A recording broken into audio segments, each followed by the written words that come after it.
Hey guys, what's up? Welcome in to Rolling with T-Bone. I'm so glad you guys are here. Hey, if you're new here, let me say first, welcome in. If you found us with all of the YouTube noise going on, with all the content creators, and you found my channel, thank you. I'm so glad you decided to click onto this episode.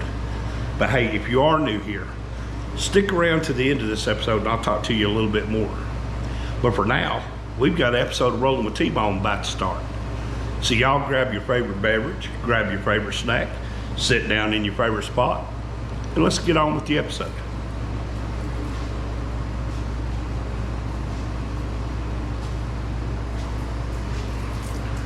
Seriously guys, Rolling with T-Bone's about to start. Let's go.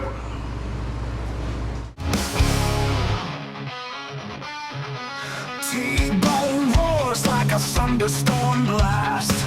Engine growling as the trees rush past. Wheels on fire carve the mountain's face. The legend rides with a reckless grace. T-Bone's shadow cuts the sky through the peaks where So, John Q. Public and John Q. Public's perception of what your motorcycle club is. And I know it's real cool for the outlaw bikers to say they don't care what people's perception of them is. I think that if you are going out arbitrarily doing things, you're just on a whim, and you're doing things on a whim, and you're doing things that's drawing negative publicity to your club, whether it be on the national level or whether it be on the local level. If you are arbitrarily doing things, then you're drawing negative publicity. And, you know, you can say you don't care what people think. You don't care what the public perception is. You better, because that's where your next generation of club members is coming from. Which is why I was talking about the black guy jumping these kids who were wearing the Sons of Anarchy cuts. You know, that was bad perception. That was bad PR. The public perception changed. In that moment, it fundamentally changed. It was no longer...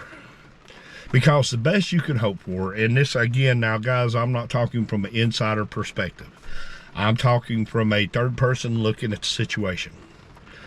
The best you can hope for with a motorcycle club or organization, the best you can hope for is good or indifferent. You never want bad.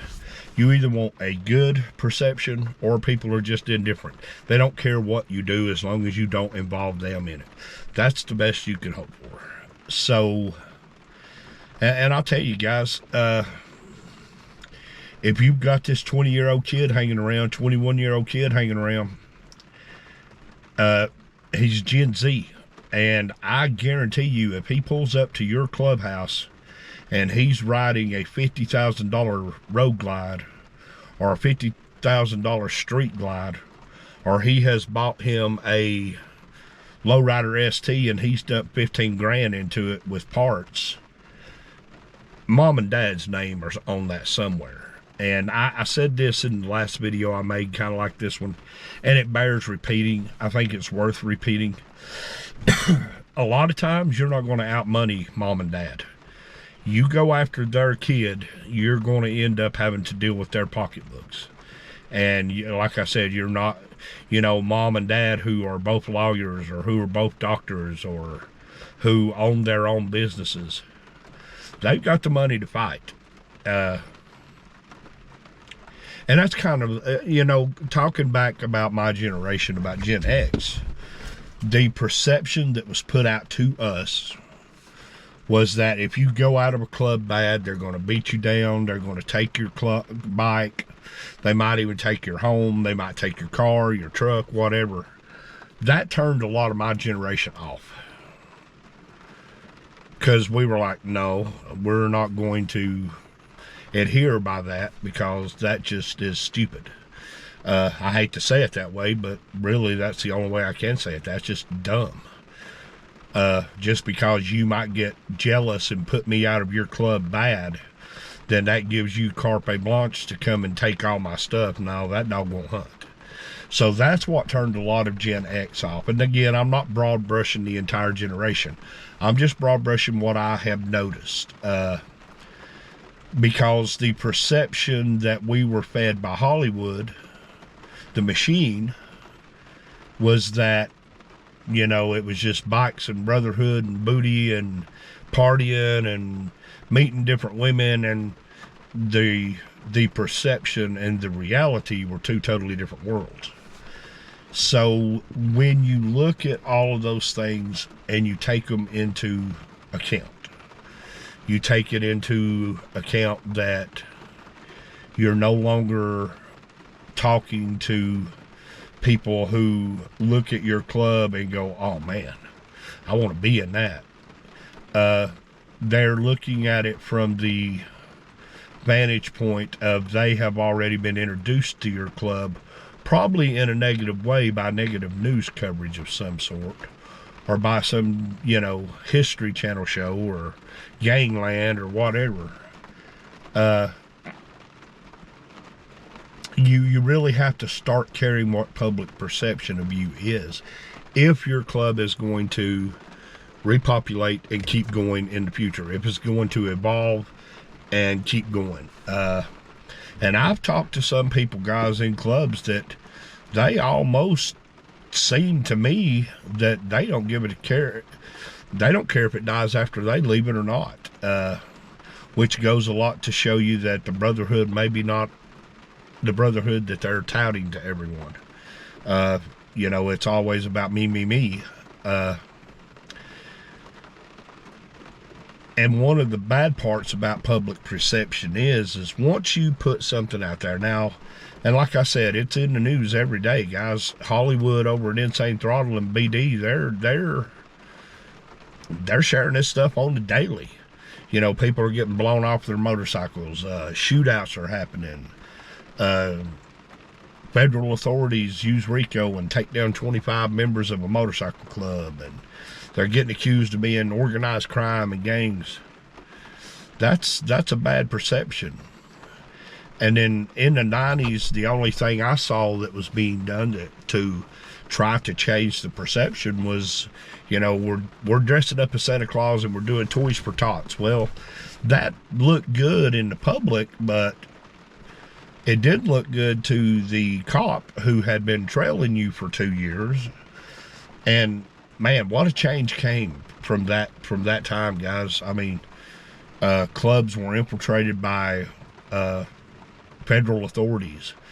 I mean, you had undercover cops who was buried all the way up to the level of officer in them clubs. They were in there deep.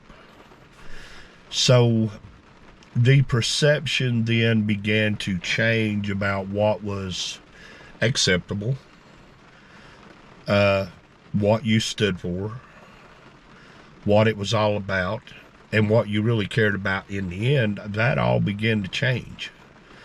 So you have to pull back on the brute force. And what I mean by that is, this is a saying that came straight out of Generation X. This saying came straight out of the 90s. If you walk around being Billy Badass all the time, you're going to drive people away. And what you don't realize is the people that you're driving away, those are the people that potentially will save your club from going under.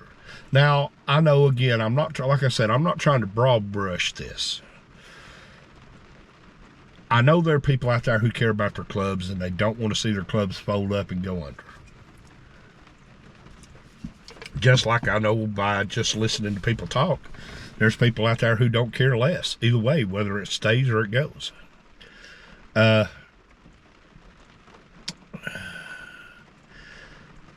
Is it essential then for you to put on airs, try to put up a good front to show the public? Does that become essential? I think if you believe in your heart that that's what's essential is just putting up a good front, I think you're missing the whole point. Something, and it kind of goes back to what Hollywood said over on Insane Throttle, something has to change within the ideology. Something has to change within the perception. And something also has to change within who you allow to come into your clubs. You learn it in any kind of fraternity, any kind of brotherhood. Not everyone who wears the same insignia as you is a brother. We see that in the lodge all the time, Freemasons. Not every man who is a Mason is a brother. Not every Mason, and that's hard to accept. But there's lodges that are clandestine to each other. So it's the same way inside the motorcycle culture. And I know people say, well, each motorcycle club, its chapter sets its own rules and its own standards. And that's true to an extent, but they still have a set of national guidelines that they go by. You have to adhere to those guidelines. And this is kind of the thing, guys, that I've just saw on the outside looking in. When the shit hits the fan, so to speak, nobody wants to take responsibility for it. At the end of the day, and this is again a thing that's hard to say, but if you're the president of a chapter or you're the national president, no matter what this, insubordinate done out here that is in a chapter all the way across the country away from you, at the end of the day, if you're the president or the national president of this organization, the buck stops with you. All of the eyes are going to turn to you, and then people are going to start asking the hard questions. Well, as the national P or the local P, why did you not notice this? Why did you not catch this? Why did you not see that there was dissension in your ranks? Or why did you not see that you had a Benedict Arnold in your ranks? So then it becomes a you problem instead of a club problem.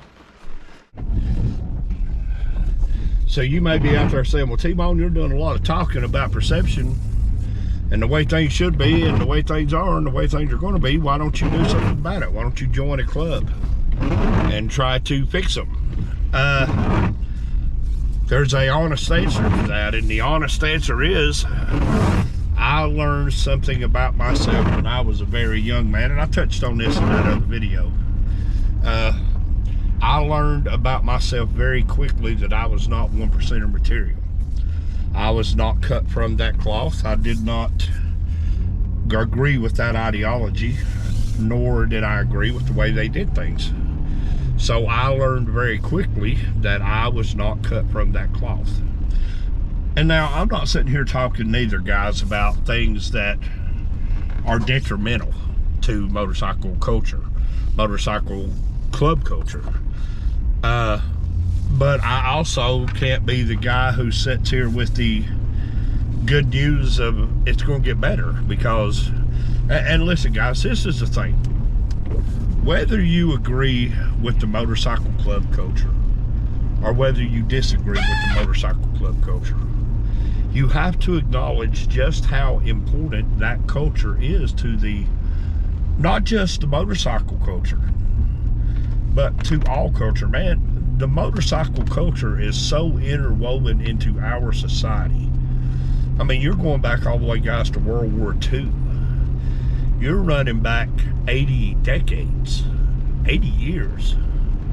You're going back 8 decades of what motorcycle culture in America has meant. And I know a lot of it is negative publicity. I know a lot that what we see and what we hear, I know a lot of that is negative publicity. But I'm of the mind that I'm the type of person, I don't want to see the motorcycle club culture go away. Because at the end of the day, good, bad, indifferent, I think the motorcycle club culture serves a purpose. And of course, I've talked about military people trying to find people that are like-minded, who think along the lines that they think. I think that the motorcycle club culture still is very needed. I think that it's very,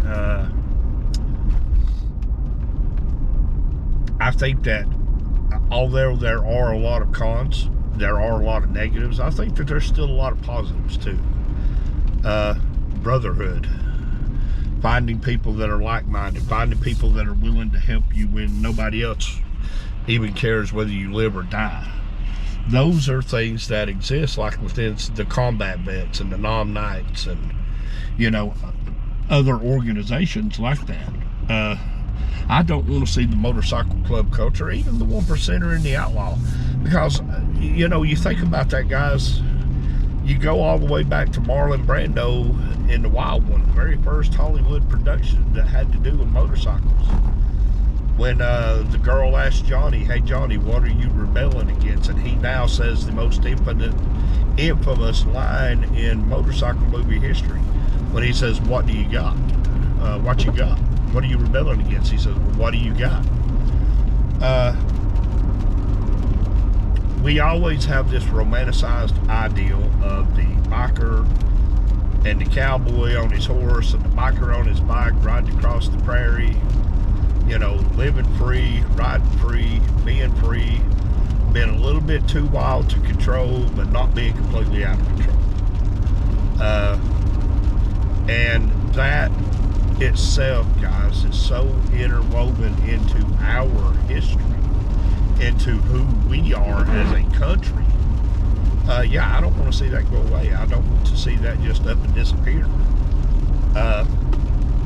Now, is there a magical fix for all this?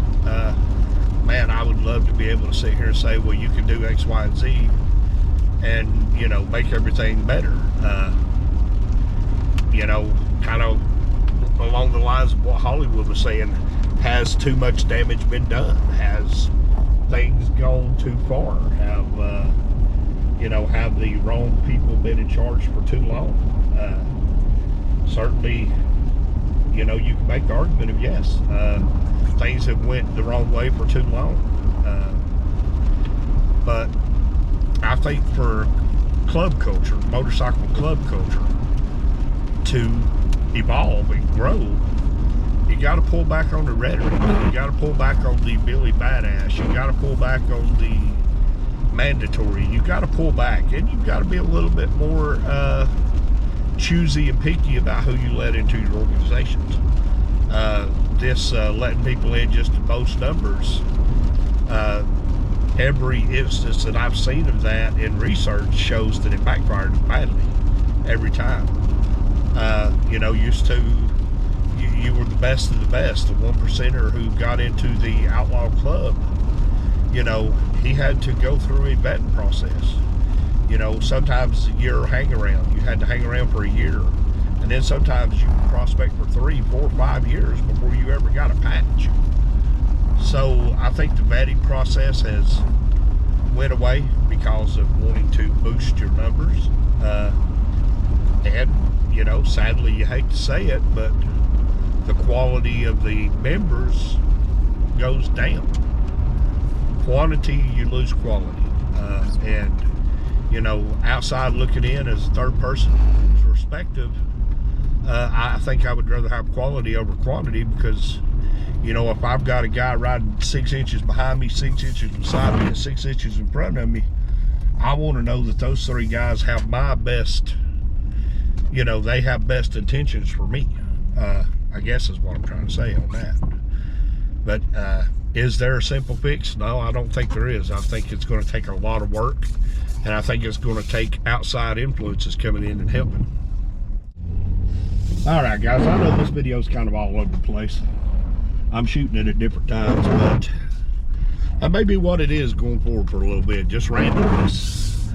But if I have to cut these episodes into 2 or 3 different parts, I will. Because I very much want to get my point across and my ideas across, because I think it's important to do that.